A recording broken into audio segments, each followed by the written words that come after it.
So for those of you who don't know, crop circles are strange patterns that appear mysteriously overnight in farmers' fields. Many people attribute them to aliens or UFOs. Others believe that these are nothing more than pranks done by the farmers or random people in the middle of the night. One farmer by the name of Edwin Furr in Langenburg, Saskatchewan, Canada, says that he actually caught aliens making crop circles on his farm. I mean, that's pretty terrifying, being in the middle of a farm by yourself, in the middle of corn stalks and everything. I know there's a lot of scary movies that include that setting. I mean, just imagine walking around there by yourself and catching aliens or UFOs making crop circles on your farm. Yeah, it's scary enough just being there by yourself. Now you got to add aliens into the mix. That makes it way worse.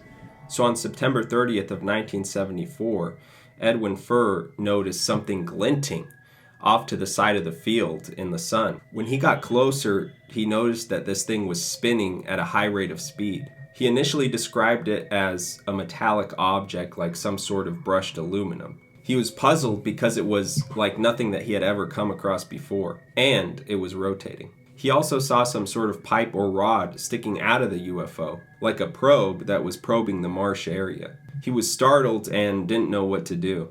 At this point, the UFO rises up, and Edwin notices something even more startling. There was 4 of them. The objects looked like upside-down bowls with lips or rims. They were about 11 feet across in diameter and 5 feet high. There were no loud noises or flashing lights given off by these objects. The UFOs began vibrating and lifted up in a step fashion, one after the other. Then within seconds, they flew away. Edwin didn't know what they were. He didn't know what to think. Edwin went over to the area where the UFOs were hovering, and he noticed that the grass had been laid down and swirled. Almost every circle was the same size and diameter. So I don't know. What do you think? Do you think this guy's making it up, or do you think there are actually UFOs making these crop circles?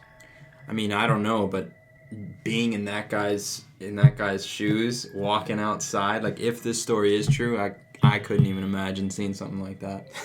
And I don't know why anyone would make something like that up, because most people are going to look at that guy and think he's crazy. I mean, he has a lot to lose coming out with a story that's that crazy. Yeah, and it was in the 70s too. Yeah. And you'd think, if this was modern times, you'd be like, these objects were about 11 feet in diameter. You'd think there's some sort of maybe, modern drone or something like that, an unmanned vehicle. But this was in 1974, I think. I mean, drones were around, but not like that. Not the way he described them. I also found something really interesting, too, in this article in the Baltimore Sun. So Nancy Talbot, a crop circle enthusiast, who is also the president of BLT Research Team, Inc., an organization that researches crop circles. She said that data from nearly 300 crop circles in 7 countries was analyzed, and more than 90% of the crop formation sampled show reoccurring abnormalities in crop circle plants and also magnetic material in the soil. Talbot writes that these changes are consistent with exposure to an intense and complex energy system which emits heat, possibly microwaves, along with highly unusual electrical pulses and strong magnetic fields. So that's really interesting, because we've heard stories of people who've encountered UFOs and they claim that they were burned by these things. Yeah. And she said that what she found was consistent with possibly microwaves.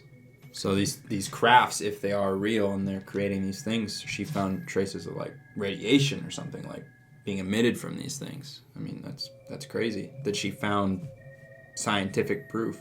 Yeah. In some of these cases. Now, I'm sure you'd agree, some of these cases, they got to be fake, right? Yeah, but some of them are they're so strange to the point where you have multiple witnesses, or like this, where you find proof of some strange remnants being left behind, and it makes you wonder. Sure, let's say 90% of them are fake, 99, but what about that 1%? Well, anyway, guys, that's it for tonight. Thanks for watching. Don't forget to like and subscribe. And until next time.